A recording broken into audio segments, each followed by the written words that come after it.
Hello. Welcome to Mando Creations channel. Welcome. This is going to be the new home of all my English messages, inspirational messages, life lessons, everything in English language is going to be on this channel. So please, you're welcome. Subscribe to this channel, share it with others. For sure, it's going to be interesting, it's going to be life-changing. I have a lot of things that I have to share with you people. This channel has been on for so long. When I started it, it was really an instruction from God, and I could not go far away from it because so many things happened. Widowhood happened and everything else happened, so it was hard to balance between the two channels. I went into that season. I gave myself a break. Sorry about that. So this channel has been here with 26 subscribers.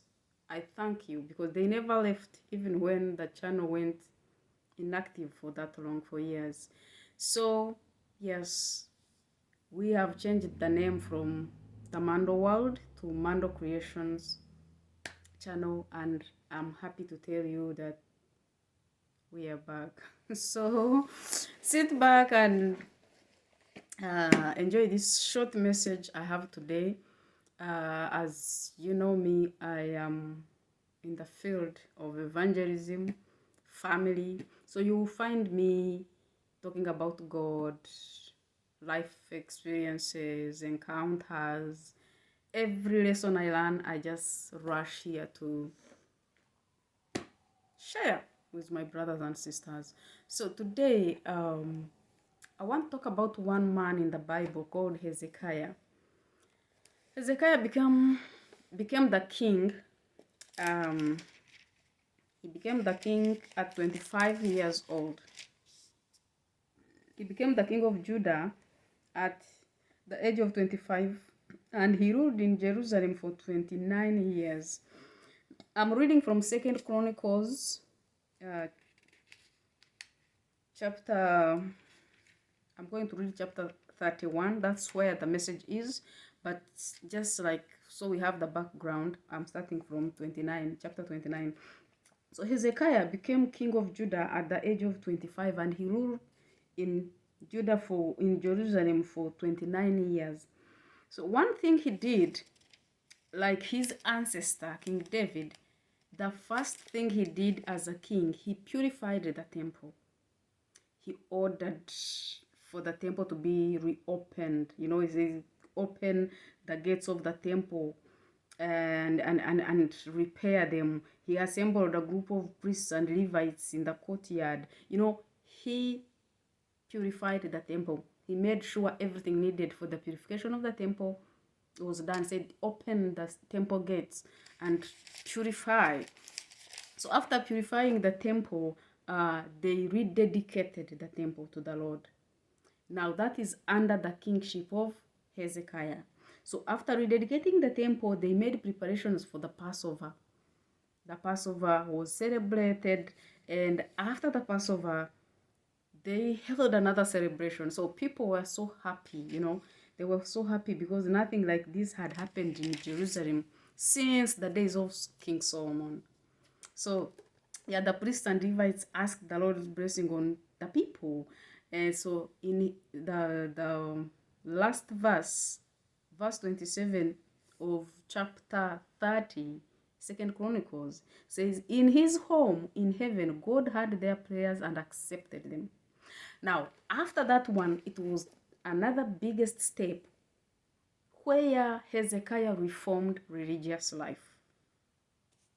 Now, there was a religious life, but it was not in the way that pleased God. After the festival ended, this is chapter 31, verse 1, all the people of Israel went to every city in Judah and broke the stone pillars, cut down the symbols of goddess Asherah and destroyed the altars and pagan places of worship. They did the same thing throughout the rest of Judah and the territories of Benjamin, Ephraim, and Manasseh. They all returned home. Now, there was a religious life, but it was not of God.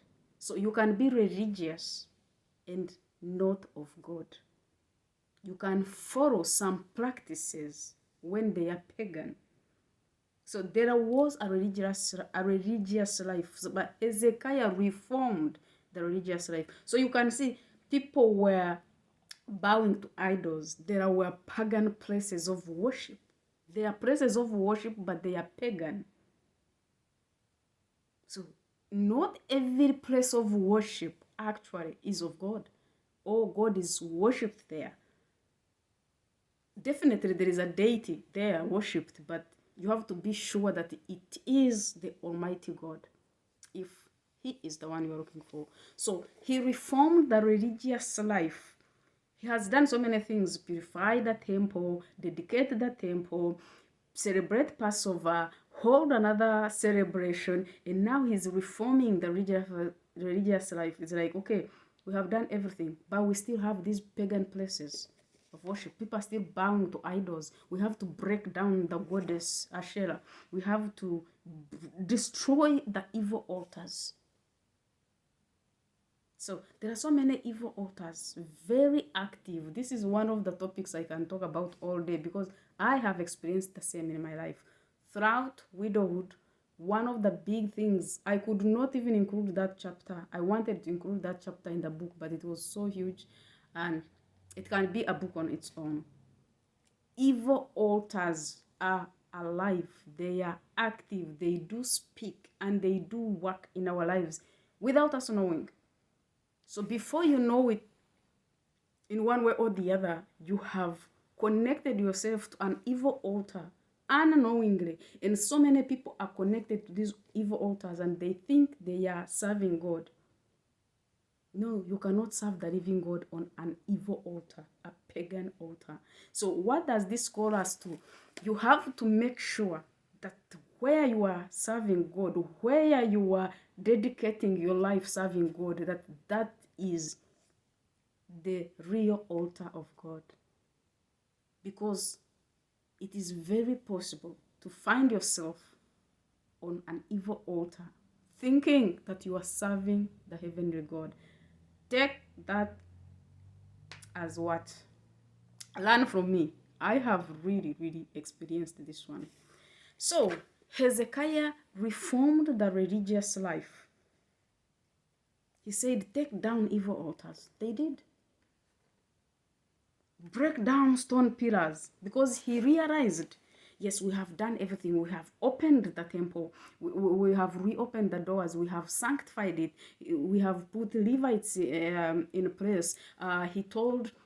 He ordered for the storerooms to be open, told people to bring gifts, because the house of the Lord has to have food in it. These Levites have to serve God, to dedicate themselves to serving God 24/7. So they need food. The storerooms have to be opened. He put somebody in charge of it. He did everything. They dedicated the temple. They celebrated the Passover, but there was still one problem.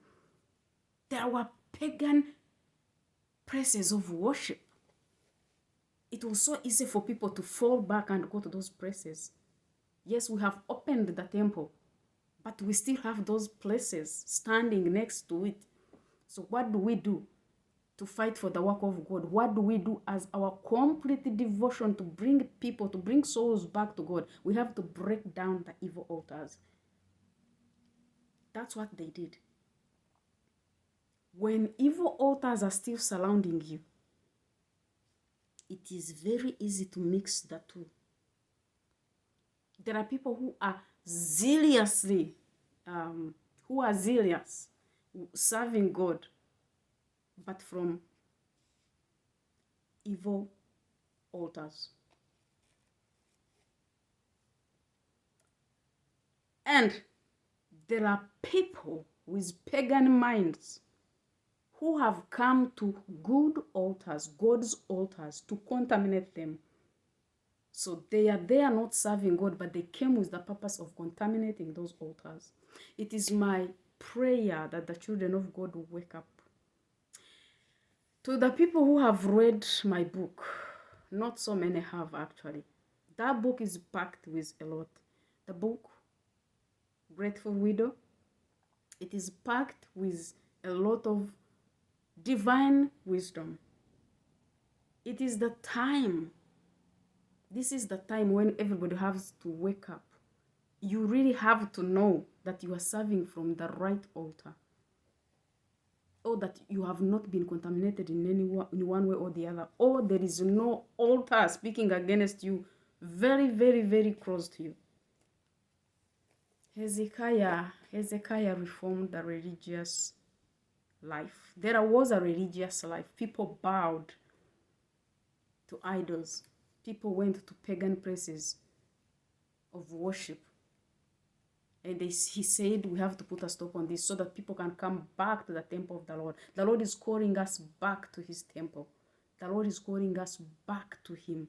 The Lord is calling us from all those places where we have bowed down, thinking we are looking for him, looking for God from wrong places. He's calling us back to the altar, back to his house. And I want to tell you that the first altar, the sanctified altar, the altar that cannot be contaminated by anybody except you, is your heart.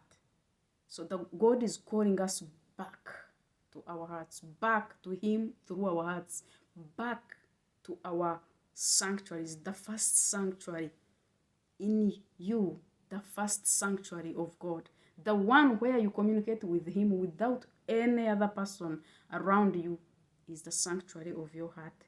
God is calling us to have clean hearts. God is calling us to reform our ways of worship, to reform our religious ways, because we look for him from church, from YouTube, from all other places, from everywhere. But we forget that the first sanctuary is here in our hearts. This word, really, I didn't know it would turn out like this. I did not plan it. I did not rehearse it. But the message is, God is calling us back to himself through our hearts. Let's keep quiet and listen to the Spirit of the living God speak to us. There will be a part 2 of this one. God bless you so much. Shalom. Please subscribe. Share this message with your friends. Share this channel, because God is going to continue to help us to touch lives through the messages. May God bless you so much. Shalom.